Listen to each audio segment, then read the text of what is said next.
I think even when I was in Angola as a soldier, I wondered what it would be like to see this place in peacetime. The driver for me really was to change. I kind of think of it as a map. So a war, the map in my mind was a war map. Angola was a place of war with sites of battles and that kind of thing. And I wanted to change that to a more contemporary peace map. And so by going back, I was seeing Angola in peacetime. I was seeing it without the fear.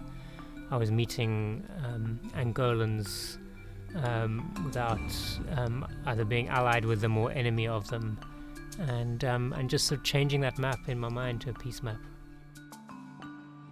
Quito was just a place of ghosts for me. I mean, the wrecks of war lay everywhere, burnt out tanks and armored personnel carriers and pontoon bridges and anti-aircraft guns and even rusted MiGs were lying around in and around Quito. So I had these really intense emotions wrapped up in this anxiety around this expedition.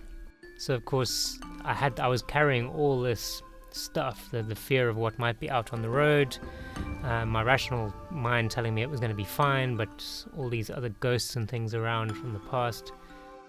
And I kind of found myself working through, and not always very consciously, but just this processing of watching the Angolan landscape unfold very slowly as I rolled along. And it was like a parallel journey in on the ground as well as in my mind. It was like some energy was trapped that I needed to do something with. And this very physical journey, which had this very strong parallel sort of inner journey running alongside it, that's really seemed to have finished it for me. That really did, that bit of trapped energy, that's what it needed. So the sadness and grief, very expressed in Quito. I wept quite a bit in Quito. It took me by surprise.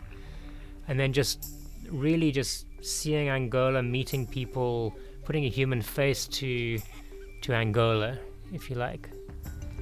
It was what was missing, and that little bit that was missing has been put back in place. So I do feel more whole, and actually that the war is, I'm finished with it now. It's all over for me.